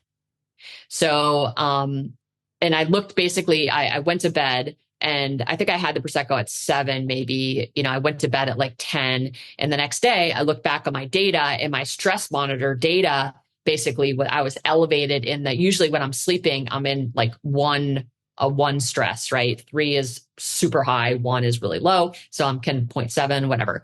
So it was basically, I was like 2.7, 3.2 was the highest. And then it kind of started to go down, but it basically took 4 hours for that 1 Prosecco to clear my system before I was like back down to like my typical stress level. Wow. So the front end of my sleep was compromised after 1 drink. And again, that could just be my tolerance level, to your point, my weight, like all of that is going to impact how it absorbs and how I digest, and metabolize the alcohol. But I've had a theory for a while that is around our total stress load, right? So we've got all kinds of inputs into our life, work stress, life stress, emotional stress, training stress, whatever it might be. Mm-hmm. And so we've got a certain amount of headroom left to deal with other stress. Mm-hmm. And so when I used to drink alcohol regularly many years ago, yeah, you wipe away that headroom. Well, yeah, but what I noticed was that, let's say, I don't know, in my late 20s, for example, if I was a junior doctor, right? So busy, working shifts, night shifts, all kinds of things, right? So knackered all the time and just getting by. I would find that a glass of wine in the week, I just couldn't tolerate that well, right? Or maybe it's in my 30s. I'm like, it was a while ago now, right? Yeah. But there was a point in time in my life where during the work week, I realized that drinking any alcohol, it just wasn't agreeing with me. But if I was on a holiday, so I was on a beach somewhere, it was sunny, I was chilled, I wasn't doing any work, then that same glass of wine wouldn't have the same impact on me. And I thought, wow, or certainly this, I wasn't tracking anything. This was purely my perception. I thought, this is really, really interesting. Maybe it's to do with my background stress load and the headroom left that I have now to deal with this toxin into my body. What's your perspective on that based upon what you've seen? Yeah, I love that. I call it kind of buffer. You want to try to, I think the more external stress in your life, the more you want to, this is kind of like I say with military operators, acute care surgeons, people in these high stakes, high stress environments. I kind of say, hey, this is the cross you have to bear, like outside your craft, because of its demands and the stress, just like you, junior doctor, right? Like the demands and stress of just living that life. Everything else kind of needs to be perfect. And that's the cross that folks bear in these high stakes, high stress environments, right? If you don't want to compromise your health and your longevity and just kind of maintain a little bit of a neutral state, pay down illness and injury risk, you kind of need to really dial in on your nutrition, your hydration, obviously to the degree that you can stabilize your sleep-wake time, just getting this bookend of light as often as possible. thinking about your social connections, surrounding yourself with people who, nurture and support your values. So important. So there's just like these things, like these boxes that you need to kind of be checking when you're in these situations where you have a lot of stress. Maybe you're caring for an ill child or a parent, or, like there's things that life is going to throw at us. Right. And I think, and we're all going to face these moments. And I think that's kind of why, in some ways, like I try to live the way that I do, is like, I know I'm going to encounter those moments and I want to be ready for it. I want to be able to handle it, with, a sense of balance and proportion and grace. And if I am, all over the place with my lifestyle, I'm just not going to be able to do that. So I think there's this thing about creating buffer in the system to be able to deal with the natural kind of variations in demand and priorities across, a month, a week, a month, a year. Yeah, I appreciate you sharing that. Before we move on from alcohol, just to sort of finish off then, do you think that some people can tolerate a little bit of alcohol without too much of an effect on their sleep and or their resting physiological states? Are some people, can they metabolize it better and they can deal with half a glass of wine 3 nights a week and they can still function well? Like, do you see people on the platform where you go, actually, they're drinking, but it doesn't seem to be affecting them much? No. Wow. No one is immune to, that I've seen. When people drink, it impacts their resting heart rate and their heart rate variability and their respiratory rate.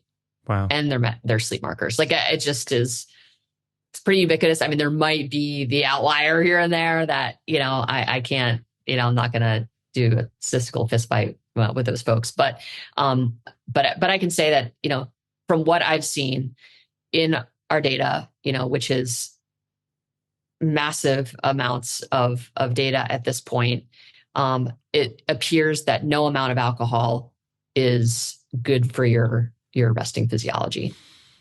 Okay, thank you for sharing that. Okay, so I mean, that's pretty clear on your view on alcohol and what it's doing to us. It's so hard seeing the data. It's really striking, it's like very hard for me to have any other point of view because I see it so black and white, clear as day. I think I saw that also when I was wearing a tracker. And I think I also, from recollection, saw that, wow, this is what a glass of wine is doing to your sleep. And once you've seen it, and I guess some people need to see it over and over again, but for me, I saw it to go, okay, I get it now. I can see what's happening. I can feel it subjectively, and I can see it in the data objectively. So both of those things together are sending me a strong signal. What's the deal with caffeine from what you've seen? Yeah. So, again, same sort of thing as alcohol. Like, we all metabolize it a little bit differently. Some people can, metabolize caffeine very quickly. Others are slow metabolizers. So I think understanding kind of where you sit is important. But yeah, I mean, generally speaking, we see caffeine after 3 p.m. impacts sleep onset. So when people fall asleep, it delays when folks are drinking caffeine after 3. Wow. Yeah. That one's really pretty clear. Do you, understanding that we're all different and that if we don't have access to our own data, we have to go on generalized recommendations, you're pretty confident that you can make a recommendation about sleep wake time, about eating windows, about alcohol, like some universal recommendations for people. Yes, of course. Do you have a universal recommendation regarding caffeine? Yeah, I would say most folks should probably have their last sip of caffeine by noon. Yeah. And I would say for folks who have short sleep, so let's just say you had short sleep, you're waking up at that normal, your body is going to wake up. If you've been waking up relatively consistently, your body is going to naturally, that bolus of cortisol is going to just happen on its own. So you're going to kind of wake up or want to wake up at that time, even if you've had short sleep. So let your body wake up at 7 and actually don't have caffeine, but actually take a nap at 11 if you can. That's like the best way to deal with short sleep and maintaining circadian rhythm. Have a bit of a rest that doesn't impact your biological sleep at night. So any naps you want to kind of try to take before 1 p.m. And then same philosophy with caffeine. I would say 1 p.m. would be like the hard stop in my view, for naps based on what I've seen in the data and caffeine. Yeah, I think that's such a great point about naps.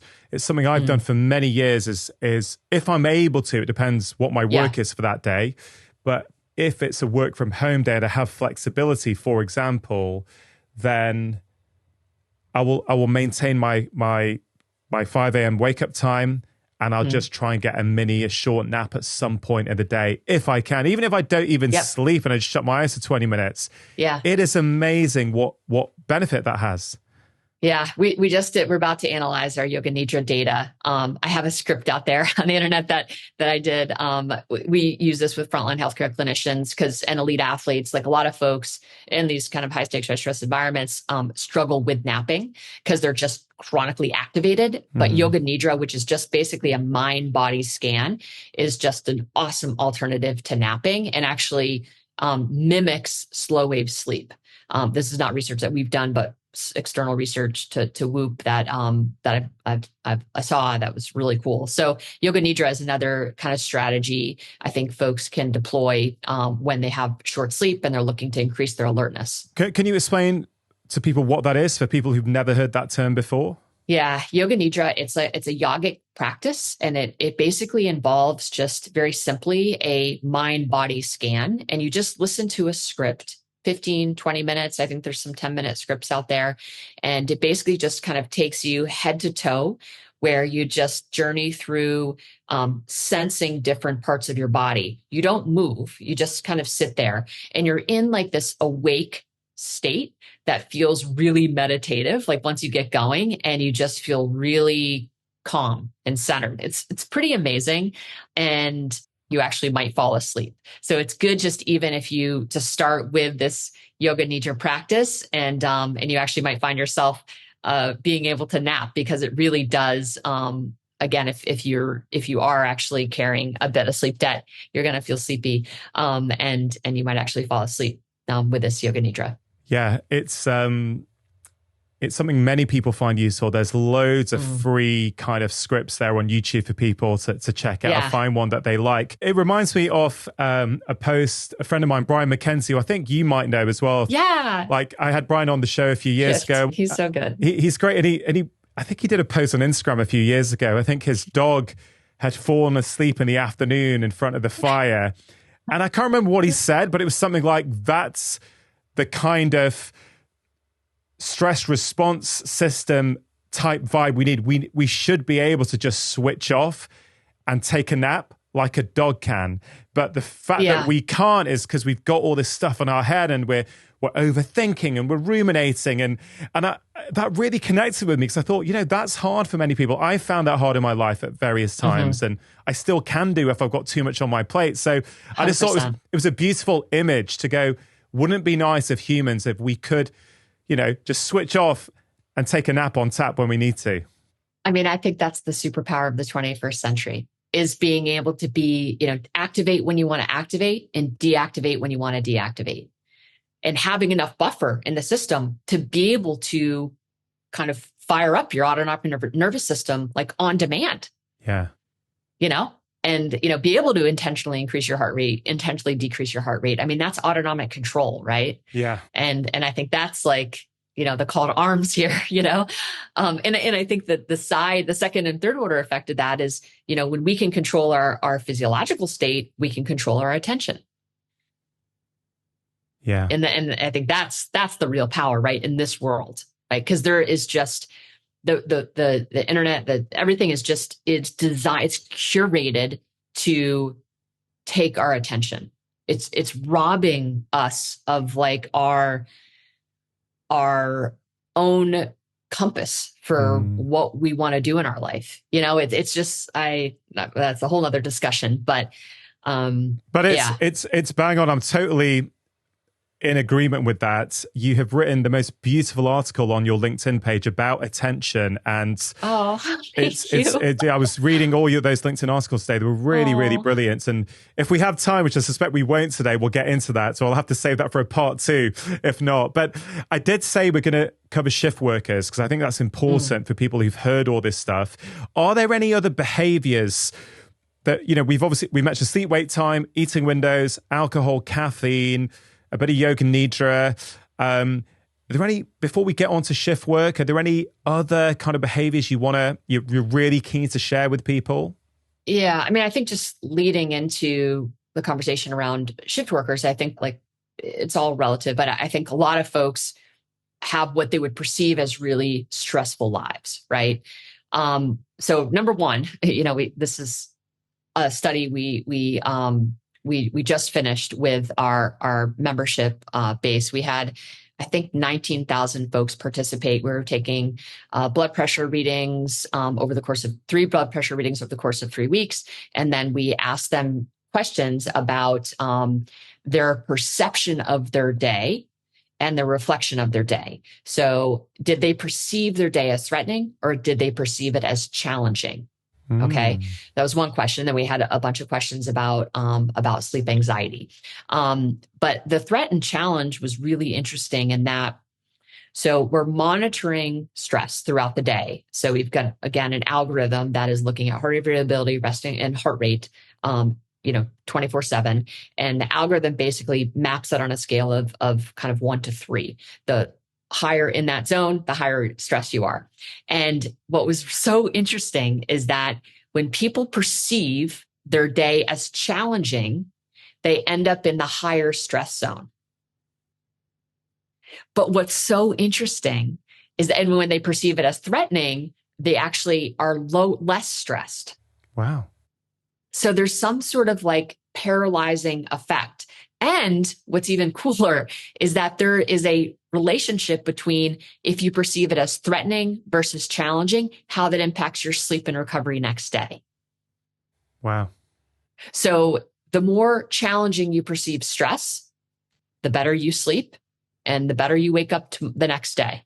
The more threatening you perceive the stress to be, the less well you sleep, the less recovered you are tomorrow. To make sure you're taking action after watching this video, I've created a free breathing guide that's going to help you reduce stress, calm your mind, and boost your energy. In this guide, I share with you 6 really simple breathing practices that work immediately. Even just 1 minute a day will start to make a big difference.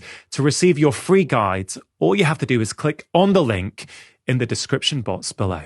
Is that to do with mindset and growth mindset, for example? Yeah, totally. Right. So, and I think like, you know, I think a lot about like the model that I've been working off of for like the last 2 decades, has mindset in it.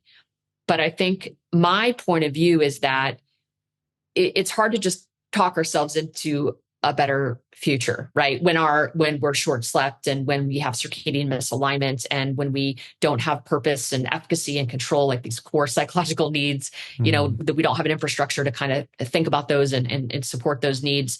Our mindset is going to be compromised, right? So I think a lot of the models out there talk about mindset, but they forget how physiological and psychological influences actually show up in our mindset. Right? I'm going to be much more capable of perceiving my day as challenging if I have a decent amount of sleep, if I have, positive relationships in my life, if I feel like I have the skills and resources to take on the tasks in my day, I'm going to perceive the day as more challenging, right? So it's way more complicated, right? There's a lot more variables, I think, happening or influencing mindset than I think a lot of the models that exist currently. Yeah. I find them very, very deficient. Yeah. Our physiology affects our psychology, and our psychology also affects our physiology. It's the way I've been thinking about this for the last year. So I've been writing a book about some of this, right? Not quite through that lens, but this whole idea that, I don't know, let's say you're at work and you receive an email from your boss the state of your nervous system at that time will determine how you interpret that email, right? So if you're underslept, overcaffeinated, you're underfueled, overfueled, dehydrated. You can read that email as threatening. The boss wants to fire me. They're not happy with me. If you are calm and relaxed and everything's going well at home and you slept well, you're less likely to interpret as threatening. At the same time, I kind of feel that you can train yourself to not take offense, to not see that as threatening. Go, okay, that's an email. That's just a neutral email. How I interpret it is up to me, and how you interpret it then will affect your physiology. If you interpret it as threatening, then your heart rate's going up, your breathing rate's going up. So I don't know. I feel that we might be on similar pages with this, but we are 100%. It's a two-way system, isn't it? It really is. And I think what the opportunity is that, and I said, oh, there's a lot of variables. There's really not that many variables. Like when I look at my model, I basically have, if you have purpose, if you have self-efficacy and you have control and you're, slept, you have appropriate sleep, circadian rhythms, and, you're training and you're working on your fitness, like it's really kind of those 6 things, right, that are going to impact your mindset. So your ability to kind of perceive the day, have optimism about the day, and feel like, challenged by the stress ahead is contingent on kind of these 6 things. Right. And so when people are wondering, oh, why is my motivation all over the place? Why do I some days perceive things as stressful? Sometimes I perceive them as, as threatening. Sometimes I perceive them as challenging. It's often because people don't have an infrastructure to think about purpose, right? Aligning their behaviors with what they say they care about, right? When that's off, that dissonance is going to affect your mindset. Okay. Or, you know what? I don't have the skills and resources to do what is being asked of me today, right? That's going to throw off my mindset. I don't have control. I don't feel like I have autonomy over my day, right? And you can think about this in the context of kids too, right? Like when they feel like they don't have like a sense of control or autonomy, or don't have the skills to do what mom and dad or teachers are asking of them, like stuff goes awry really, really fast, right? And that impacts mindset. But this is the stuff that I don't think is really talked about in a coherent way.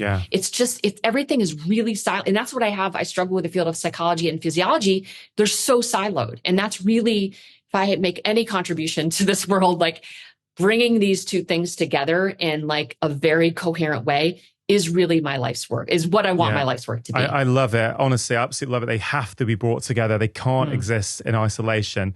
Okay, before I go down a rabbit hole there, which I want to at the moment, I must deal with night shift workers, because I said I would at the start, and I really don't want people leaving this feeling worried and scared, right? So, I know. You did a series of beautiful Instagram videos, which I would direct people to if they want to know your views on this, right? Yes. One was, if you're on a series of night shifts, so I don't know, when I was a junior doctor, we would do 7 nights in a row, for example. Right. You had some advice on how to stay on a night pattern. I wonder if you could share some of your top line recommendations there, please. Yeah. So if you are trying to stay on your nighttime shift pattern, you'll get home from your shift around, let's just say 7 a.m. And in the lead up, if you can, and again, this is the caveat, is you need to be able to do this, all of these things I'm talking about, as safely as possible, right? So in the lead up to your shift, so let's go back the other direction. So let's say you're waking up at 3 p.m., 4 p.m. You want to try to get as big a meal at that time as possible when you're still relatively primed, less insulin resistant. You want to try to, eat as much food as you can during that time, because what you don't want to do is eat over the course of the nighttime. That's going to put extra stress on the system. So if you are eating during that time, eating really nutrient dense food, stuff that is easily digestible, and then if you can have a really healthy breakfast before at the back end of your shift, in what would be kind of that morning time frame, that would be ideal, right? Again, your body's kind of primed to metabolize and use those nutrients. But again, I think it has to be low glycemic load, because you don't want it to impact your sleep, which is going to, you're going to need to sleep around 7, probably, shortly after the end of your shift. So, and you want to try to I think sleeping as close to the end of your shift is, from what I've seen, what I've heard, and in the data that we have on frontline healthcare clinicians, that seems to be the best situation to get, the best protocol to get in the most hours of sleep during the night and have the most restorative sleep. People who delay their sleep end up with much shorter sleep and more fragmented sleep. Okay. So once you get back from, once you try to minimize light in the lead up to bed, so sunglasses, hat, again, as safely as you can, because that light to the eye, again, is really going to wake up the system. So, a nice protein rich meal, just to make sure you're not hungry during sleep, and you're kind of capitalizing on that moment where your body's, kind of primed to metabolize food. Get your protein, minimize light, and try to go to bed as soon as you can once you get home from your shift. And then sleep, try to get a consolidated sleep, 7 hours. And then when you wake up, work out, have a meal, be active, catch up with the family before you go onto your shift. Yeah. And then once you're on your shift, you're doing your normal thing, stay hydrated. I think, there's all sorts of types of shift workers, right? Manufacturing, not just frontline healthcare, but hospitals in general are really, really dry. I think it's like as dry as the Sahara Desert or something. It's like they're super dry. So you want to drink a lot of water, because that's like the third thing that impacts sleep and recovery is dehydration. Right. So hold on, remind us of the first two. So you want to block light in the lead up to sleep, right? As much as possible to kind of signal to your body that it's time to sleep. If you need, a high protein, easily digestible, shake or whatever, just to get some extra calories before you sleep, you can do that. And then you want to try to sleep, for 7 hours minimum. So you want to get a consolidated sleep. And then once you wake up, have a big meal, work out, visit with your family, whatever your setup is. And then that would be a time where you can have some caffeine. And again, you want to make sure you stop caffeine, at least 8 hours before you intend to sleep. And that's another thing where people go wrong on night shift is they're having a lot of caffeine, right? Which puts a lot of stress on the system. So if you're going to be sleeping at 8 a.m., that means, let's say you're a hospital worker at midnight, you don't want to be having caffeine, But that it's just a vicious cycle, isn't it? Because if you need the caffeine to keep you awake, to be alert, creatine would be the other recommendation that I think I talk about in the post. But there's been some really interesting recent research looking at the impact of creatine and sleep deprivation, and that it's protective against the symptoms of sleep deprivation. Wow. So there's something really powerful happening with creatine in the brain. And most people are probably a little creatine deficient. You can find it in foods, but I think especially people who are in, these really demanding, shift work type of jobs, they're, oftentimes not able to get the meals on board that they need. So supplementation actually becomes really important for this population. So creatine is one that from the literature I would recommend. Okay, great. So we're using light, food, caffeine, exercise, and creatine to help manipulate the circadian rhythm so that you can stay on night shift.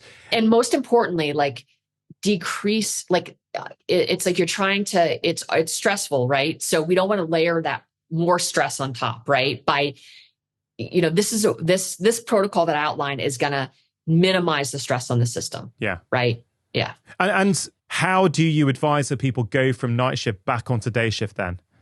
Yeah. So, okay. So let's say you get home at 7 o'clock. This is a time where have a nice big breakfast. Do not have coffee or any caffeine. I'm going to tell you why that's really important in a second.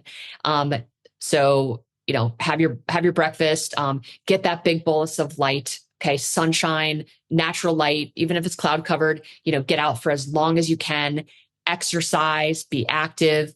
You are going to start to have massive sleep pressure around 11 or 12, provided you didn't have caffeine. Okay. That is the time where you want to just crush a nap. And what's important is obviously you've been up all night, right? So you're going to be very sleep deprived, but we want to try to protect your sleep that night. Okay. So, we want to have, a 90-minute to 3-hour nap.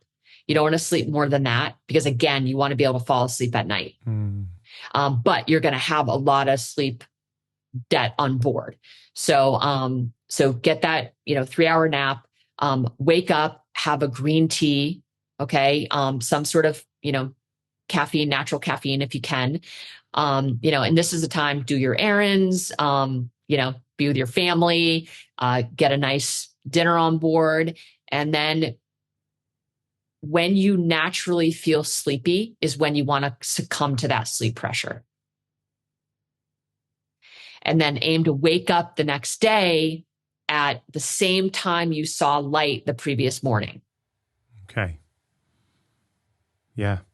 It's all there in those Instagram posts, and you explained it really well. Yeah. And I think there was enough there for people to at least take it on board and go, okay, these are things I can manipulate. And again, zooming out, it's this theme throughout this conversation that we have a circadian rhythm. It's important as much as we can, and some people are going to struggle for sure, that we match those external behaviors to our internal circadian rhythms. We can use a variety of different things to do that. Light exposure, food, timing, exercise, hydration. Caffeine. Yeah. Actually, if you can learn to master this, you kind of become a master of your physiology because you understand how to manipulate it, right? Yeah. I think that this is very much the path to mastery. Just learning and attention. And, that's a whole nother kind of discussion. But yeah, I think that this is really, it gives us the foundation, I think, to live our values with, joy and energy. Okay. And I think that's kind of at a fundamental level what we're all after, I completely agree. Okay, before we finish, Kristen, I must talk to you about the pros and cons of trackers. So, yes. I'll give you my perspective to start off, okay? So, my perspective is that trackers can be useful to help us tune in to our internal physiology. For me, the goal has always been, though, to not get dependent and overly reliant on trackers. I want them to teach me. So I do not have a WHOP band, okay? So you obviously work for WHOP, and the data you have accumulated is just phenomenal. I'm very interested in that data and what we can all learn from it. Are you able to make the case to me why I might benefit from wearing a WHOP strap? Well, I think having your baseline data is a pretty incredible source of insight in terms of how you're tracking, and whether or not how you're living, how you're managing stress, whether or not it's working for you. And I think you mentioned this earlier, there's lots of subjective questions, that we should be asking ourselves, around what are my energy levels? Do I feel alert when I want to feel alert? Do I feel sleepy when I want to feel sleepy? Am I attending to things that I care about? Am I able to control and direct my thoughts, right? Like these are questions that all humans should be asking of themselves, right? Because the answer to those questions is a direct comment on how likely how we're managing our physiology. I think where the data become really interesting is when there is that change in your life, or you have, your period is becoming irregular, and you want to try to triangulate and understand why that might be happening. Am I entering perimenopause? Am I entering menopause? Like what, so I think you're taking on more stress in your life, and you notice, wow, okay, it is actually impacting my sleep objectively. Now I know where to apply my effort. And I think at a baseline, to answer your question, I want to know how to apply my effort. And I feel like WHOP is, constantly kind of coaching me, so I can show up as the best version of myself. It's helping me understand, how to align my sleep wake times. What is my sweet spot for the time I need to spend in bed? Like, just being able to keep a check weekly. I'm not obsessing over my data, but I love that weekly readout where I can see, hey, my sleep debt's creeping up to an hour and 10 minutes. I know that, hey, 45 minutes is the sweet spot. That's where I stay bulletproof. I need to reorg this week to make sure that I'm kind of hitting that target. Oh, my sleep-wake variability is increasing. Wow, I'm up to almost an hour. I need to dial that in. It's hard to keep track of all that, right? There's a lot of cognitive load associated with just, kind of knowing where we sit inside these metrics that ladder up to my ability to be the best version of myself. And it's not a gazillion things, right? It's just a few things, right, that I'm really paying attention to on the daily. Yeah, I can believe that for sure. And so if you're not in tune with your body at all, I can see a really powerful case to go, look, let me at least start understanding what's going on when I do this. When I have alcohol, oh my God, my sleep goes down. Okay, that could really help you change your behavior. Do you think someone could get obsessed and check it every day? And I'm not saying, look, I always talk about blood pressure monitors because I've seen this for many years, that about 50% of patients, okay, just a rough average, would thrive if they bought a home blood pressure monitor. They'd use it a few times a week. It would help keep them in check. Keep them in check. Yeah. But the other half would be obsessive with them, check it 3-4 times a day. As soon as like a CGM, I'd be like, wow, that was just like insane.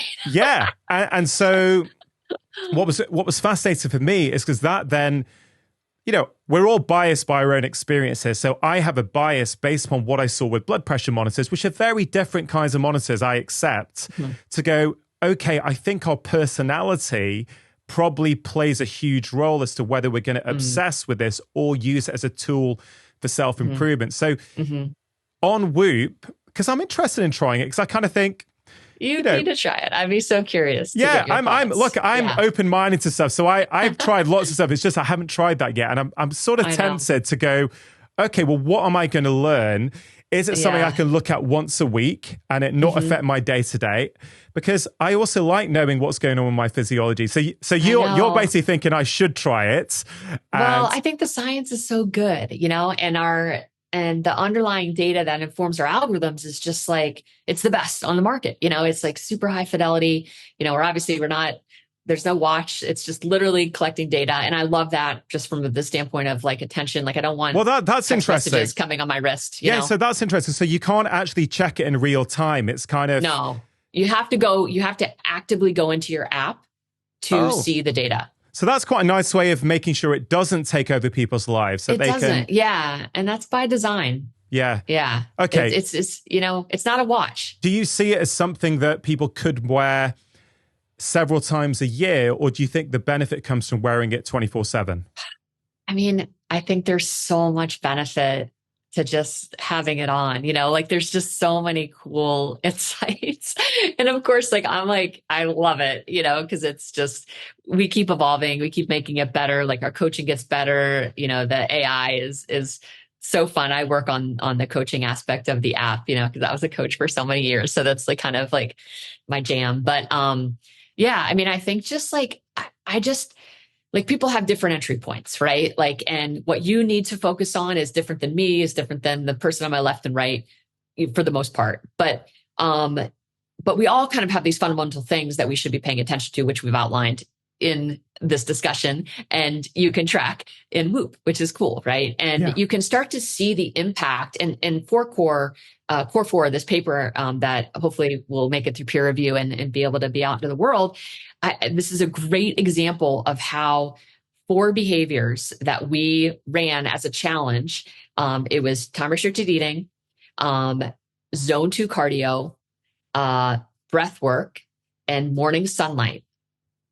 Okay. Shifted people's circadian rhythms and improved cardiorespiratory fitness and parasympathetic activity, in ways that are just kind of mind blowing. Right. And it was just it was beautifully controlled. We had a match control. We know their journal history. We know the folks that in the challenge that journaled these behaviors before. We know folks that never journaled them. We see the changes. It's just, so I think there's lots of opportunities to start to understand the impact of behaviors on these metrics that ladder up to health span, right? Yeah. And to your longevity. So you start to be able to, I think for me, I've never been closer to my body. And I never have understood my mind and body better than I do today. And I honestly could say I just would never have been able to do that without the data. Yeah. It just puts the puzzle together for me. It's a wisdom accelerator. It like accelerates your wisdom. And I am so much smarter because I understand my body so much better. Yeah. I know what an ice bath does and what hot does and how it affects me and what the right dose for me is, how much time I need to spend in bed. All this I would never have known. No, I love that. And if we had longer, which we don't today, I would absolutely be jumping off there to be talking about how it's helped you tune into your intuition. But let's save that for a part 2 at some point. Maybe next time you're in the UK or when I'm in America. I've thoroughly enjoyed my conversation with you today. I really have. I think you're doing incredible work, honestly. And I love the way you communicate your ideas. For someone who's heard us today, Kristen, who is really struggling in their life and they just feel their health is not going the way that they want it to do. Let's say they can't afford WHOP or technology like that. I know we've covered a lot today. What advice would you have for someone who feels that life's not going their way and they really want to break out of these patterns, but they don't know how? What would you say to them? I'd say get off the phone, get outside. Whatever you can spare, however much time you can spare outside, getting your eyes up, looking into the eyes of other humans, looking at the trees and the birds. And I know we haven't talked about it today, but, like nature just has saved my life. And I think that we are so disconnected from like the natural beauty in the world. And I think that's the place to start. And it's free. And I think just take time to, again, away from your phone, like to listen to your thoughts. And a lot of those thoughts are nonsense. Some of those thoughts are worth keeping. But I think, really connecting and asking those questions of yourself of who you want to be and what are the things that you need to bring in your life so you can practice being that person. And maybe it's just, increasing your patience and your tolerance and, thinking about how you are with your children. And I think those kind of things, the things that are absolutely free and available to all of us, is the place to start. And if you can get that right, a lot of other things in your life will start to fall into place. Kristen, it's a beautiful answer. Thanks for all the work you're doing. And thank you for coming on the show. Thanks for having me. It's been so fun. If you enjoyed that conversation, then I think you are really going to enjoy this one. The body thrives in a fasted state because it can access this other energy system that you can't access by manipulating your food. You've got to let your blood sugar come down enough so that your body's forced to switch over into that system.